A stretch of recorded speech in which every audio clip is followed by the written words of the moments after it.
కొంతమంది మాత్రం ఇక్కడేమీ లేదన్నట్టు తమ భావదారిద్ర్యాన్ని, తమ దివాలాకోరుతనాన్ని, తమ రాజకీయ అజ్ఞానాన్ని, అవగాహన రాహిత్యాన్ని ఇక్కడికి వచ్చి తెలంగాణ ప్రజల ముందు ప్రదర్శించే ప్రయత్నం చేస్తూ ఉన్నారు. నిన్న వరంగల్లో మరి ఆయన పదవి ఏందో నాకైతే తెలియదు. ఇప్పుడు ఆయనకి ఇప్పుడు ఏం పదవి ఉందో, ఏ పదవిలో వచ్చిండో, ఏ పదవిలో డిక్లరేషను కాంగ్రెస్ అన్నాడో నాకైతే తెలియదు. ఎందుకంటే మమ్మీ గారు అధ్యక్షురాలు, మరి ఈయన డమ్మీ గారు ఈయన ఏందో మాకు తెలియదు. ఈ డమ్మీ గారు అధ్యక్షుడా, ఎంపీ, ఎప్పుడు ఇండియాలో ఉంటాడు, ఎప్పుడు బయట ఉంటాడు, ఎప్పుడు ఏడుంటాడో మాకు తెలియదు. మరి ఆయన ఏ హోదాలో నిన్న వచ్చి కాంగ్రెస్ పార్టీ అల్లం చేస్తుంది, బెల్లం చేస్తుంది అని డైలాగులు కొట్టిండో మాకైతే తెలియదు. ఆయన రాసిచ్చిన స్క్రిప్టు, ఆ రాసిచ్చినోడెవడో, చదివినోడెవడో, అనువాదం చేసినోడెవడో వాళ్ళకి అర్థం కావాలి తప్ప మాకైతే అర్థం కాలేదు. రాహుల్ గాంధీ గారికి నేను అనేది ఏమంటే, రాహుల్ గాంధీ గారు మీరు చెప్పిందల్లా నమ్మడానికి, మీరు చెప్పిన పరిజ్ఞానం లేని మాటలను విశ్వసించడానికి ఇది 10 జన్పథ్ కాదు, ఇది 10 జన్పథ్ కాదు, ఇది చైతన్యానికి ప్రతీకైన తెలంగాణ జనపదం. ఇక్కడ ఆడిచ్చినట్టు ఆడతారు, ఊగిచ్చినట్టు ఊగుతారు. మీ కాంగ్రెస్ నాయకులు డూడు బసవన్నలాగా మీరేం చెప్తే మీ సొల్లు పురాణానికి వాళ్ళు తలూపొచ్చు. అట్లాంటి అమాయకులు, అవగాహన లేనులు ఇక్కడ ఎవరు లేరు. కాంగ్రెస్ ఏందో, దాని ఎత్తెంతో, లోతెంతో, పొడువెంతో అన్నీ కూడా తెలంగాణ ప్రజలకు బాగా తెలుసు. చాలా విచిత్రమైన మాటలు మాట్లాడి నిన్న రాహుల్ గాంధీ. ఒక్క ఛాన్స్ ఇవ్వండి, ఒక్క ఛాన్స్ ఇవ్వండి అంటాడు. నీకు ఒక్కటి కాదు నాయన, నీకు అవగాహన ఉందో లేదో తెలియదు. 10 ఛాన్సులు ఇచ్చారు దేశంలో నీకు. ఇదే దిక్కుమాలిన కాంగ్రెస్ పార్టీకి దేశ ప్రజలు ఒకటి కాదు 10 ఛాన్సులు, 50 ఏళ్ళు నీకే అప్పచెప్పిన ఈ దేశాన్ని. 50 ఏళ్ళు నీ చేతిలో పెడితే కరెంట్ ఇయ్యలేని అసమర్థ పార్టీ, నీళ్లు ఇయ్యలేని అసమర్థ పార్టీ, రైతు ఆత్మహత్యల్ని నివారించలేని అసమర్థ పార్టీ ఇవాళ వచ్చి ఇంకొక ఛాన్స్ ఇవ్వండి, ఒక్క ఛాన్స్ ఇవ్వండి అనే ఒక దివాలాకోరు మాట ఏదైతే మాట్లాడినారో రాహుల్ గాంధీ గారు, మరి మీ నాయనమ్మ, మీ నాయన, మీ ముత్తాత వాళ్ళందరికీ ఇచ్చిన ఛాన్సులు ఏమైంది? అప్పుడేం చేసిండ్రు, ఏం వెలగబెట్టినరో నేను అడుగుతా ఉన్నా. ఇంకా విచిత్రమైన మాట, రిమోట్ కంట్రోల్ పాలన అంటాడు. ఎవరది రిమోట్ కంట్రోల్ పాలన? మమ్మీ గారి చేతిలో రిమోటు, డమ్మీ గారి చేతిలో పరిపాలన. మాకు తెలియదా? 2004 నుంచి 14 వరకు ఏం జరిగింది దేశంలో? మన్మోహన్ సింగ్ ప్రేరుకు ప్రధానమంత్రి, నిర్ణయాలు ఎక్కడ జరుగుతుండే? రిమోట్ కంట్రోల్ ఎక్కడ ఉండే? దేశం మర్చిపోయిందా? ఇవాళ ఏం జరుగుతున్నది? మమ్మీ గారు అధ్యక్షురాలు, డమ్మీ గారు వచ్చి ఇక్కడ ఉపన్యాసాలు కొడతాడు. రిమోట్ కంట్రోల్ పాలన ఎవరిది? మన్మోహన్ సింగ్ ను రిమోట్ కంట్రోల్ పెట్టి ఆడిచ్చింది ఎవరు? నీ పార్టీ, మీ నాయకురాలు కాదా? యూపీఏ చైర్పర్సన్ గా, రాజ్యాంగేతర శక్తిగా, ప్రధానమంత్రికి మించిన శక్తిగా ఇష్టారీతిన చెలరేగి నానా బీభత్సం చేసింది మీరు కాదా? ఇంకొక మాట అడుగుతున్న రాహుల్ గాంధీ, ప్రధానమంత్రి మన్మోహన్ సింగ్ గారు ఆయన క్యాబినెట్లో ఒక నిర్ణయం తీసుకొని ఒక ఆర్డినెన్స్ తెచ్చిండు, నేరపూరితమైన రాజకీయాల్ని అరికట్టాలని చెప్పి. దాన్ని చించేసింది ఎవరండి ఆ రోజు? అందరి ముందు, ప్రెస్ ముందు ప్రధానమంత్రి తెచ్చిన ఆర్డినెన్స్ను చింపేసి చెత్తబుట్టలో బారేసింది ఎవరు? ఈ రాహుల్ గాంధీ కాదా? ఇది కాదా రిమోట్ కంట్రోల్ పాలన? ఇది కాదా రాజ్యాంగేతర శక్తిగా వ్యవహరించడం? అంటే నువ్వు నీ సొంత గవర్నమెంట్ తెచ్చినా, నీ సొంత ప్రధానమంత్రి తెచ్చినా ఆర్డినెన్స్నే గౌరవించే సంస్కారం లేనోడివి నువ్వు మాట్లాడతావా రిమోట్ కంట్రోల్ పాలన గురించి? రిమోట్ కంట్రోల్ అంటాడు, బీజేపీతో సంబంధం అంటగడతాడు. ఒకడొచ్చేమో వీళ్ళు బీజేపీ బీ టీం అంటాడు, ఇంకొకడొచ్చేమో వీడు కాంగ్రెస్ బీ టీం అంటాడు. మాకు ఎవ్వలకు బీ టీము, సి టీం అయ్యే దౌర్భాగ్యం మాకు పట్టలేదు.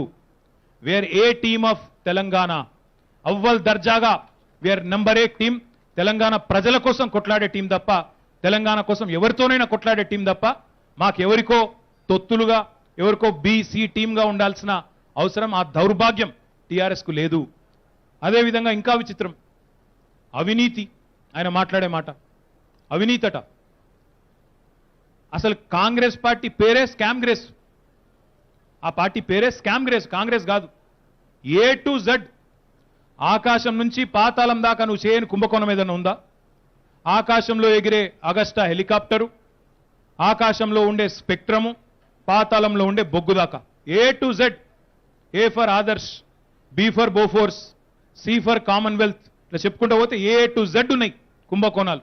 కుంభకోణాల్లో కూరుకుపోయిన దౌర్భాగ్యమైన, అసమర్థమైన, అవినీతివంతమైన, దిక్కుమాలిన పార్టీ కాంగ్రెస్. నువ్వు వచ్చి పక్కన నువ్వు కూర్చోబెట్టుకునేది ఒక ఓటుకు నోటు దొంగ, నీ పిసిసి ప్రెసిడెంటు. మొత్తం రాష్ట్రం చూస్తూ ఉండగా ఒక ఎమ్మెల్యేను కొనుగోలు చేస్తూ 50 లక్షల రూపాయలతో దొరికిపోయిన దౌర్భాగ్యుడు నీ పక్కన కూర్చుని అవినీతి పరుడు. గాయనని పక్కన కూర్చోబెట్టుకుని అవినీతి గురించి మాట్లాడితే సిగ్గుపోతుంది. స్క్రిప్ట్ చదువుడు కాదు, తెలుసుకో ఏం మాట్లాడుతున్నావో, ఎక్కడ మాట్లాడుతున్నావో సోయితోని మాట్లాడు. ఇంకా గమ్మత్తు, రాజులు ఇక్కడ ముఖ్యమంత్రి లేడు, రాజు ఉన్నాడు. ఎవరు రాజు? ఎక్కడ రాజు? ఇదే ముఖ్యమంత్రి గారు నిజంగానే రాజు అయితే నీ పిసిసి అధ్యక్షుడు మాట్లాడే చిల్లర మాటలకు బయట తిరుగుతుండేనా? ముఖ్యమంత్రి నిజంగానే రాజరికంగా పెత్తందారిగా ఒక నియంతగా వ్యవహారం చేస్తే మీ పిసిసి అధ్యక్షుడు రోజు మాట్లాడే కారు కూతలు, రోజు మాట్లాడే బూతులు బయట తిరుగుతుండేనా? నిజంగా రాజే అయితే అట్లా తిరిగొస్తుందా? ఇంకొక మాట్లాడుతున్నా, ఎవరు ఈ దేశానికి రాజు? నువ్వేమో యువరాజు, క్రౌన్ ప్రిన్స్ అని పిలుస్తారు నిన్ను. నీకు ఏడుందో క్రౌన్ ఏడుందో నాకు తెలియదు కానీ క్రౌన్ ప్రిన్స్ అని రాస్తారు పేపర్లలో, యువరాజు అని రాస్తారు. ఎవరు రాజులు ఈ దేశానికి? మీ ముత్తాత ఆయన పేరేంది, మోతీలాల్ నెహ్రూ నుంచి మొదలు పెడితే జవహర్లాల్ నెహ్రూ, తర్వాత ఇందిరాగాంధీ, అటెనక రాజీవ్ గాంధీ, తర్వాత సోనియా గాంధీ, తర్వాత నువ్వు. ఒక రాజరికం మాదిరిగా ఇవాళ ఎప్పటి నుంచి మీరు దేశం పుట్టినప్పటి నుంచి, దేశానికి స్వాతంత్రం వచ్చినప్పటి నుంచి ఉన్నారు మీరు. మీరు ఇక్కడికి వచ్చి రాజు, యువరాజు గిది మాట్లాడతారు మీరు.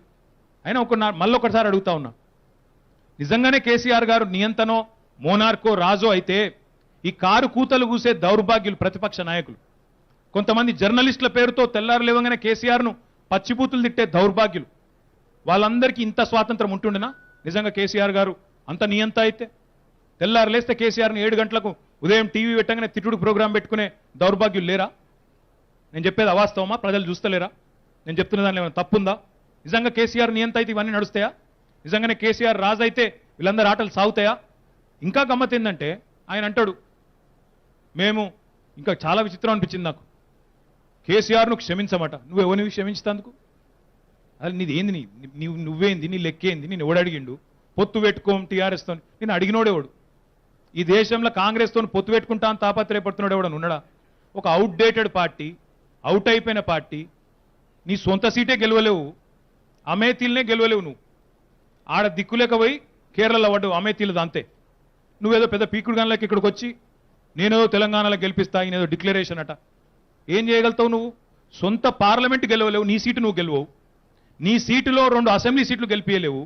నువ్వు పెద్ద అధ్యక్షునివి, నువ్వు కాంగ్రెస్ నాయకునివి, నువ్వు తెలంగాణకు వచ్చి ఇక్కడేదో పీకి పందిరేస్తావు. మేము చూడాలి, గంత పిచ్చోళ్ళకి కనబడుతున్నామా మేము? ఇంకా విచిత్రమైన మాటలు. నేను బీజేపీకి వత్తాసుగా ఎవరన్నా మాట్లాడితే ఊకోను. అరే నువ్వు నీ గాంధీ భవనే గాడ్సేకి అప్పచెప్పినావు కాదా? నీ గాంధీ భవనే గాడ్సే చేతిలో పెట్టినావు నువ్వు, నీకు గది కూడా సోయలేదు.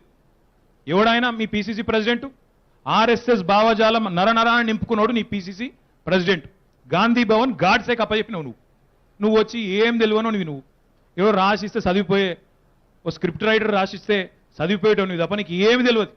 అభము శుభము తెలియని అమాయకునివి, అజ్ఞానివి. గంతకే ఉంటే మంచిది. హాయ్ ఫ్రెండ్స్, మా టుడే టుమారో యూట్యూబ్ ఛానల్ చూస్తున్నందుకు చాలా థ్యాంక్స్.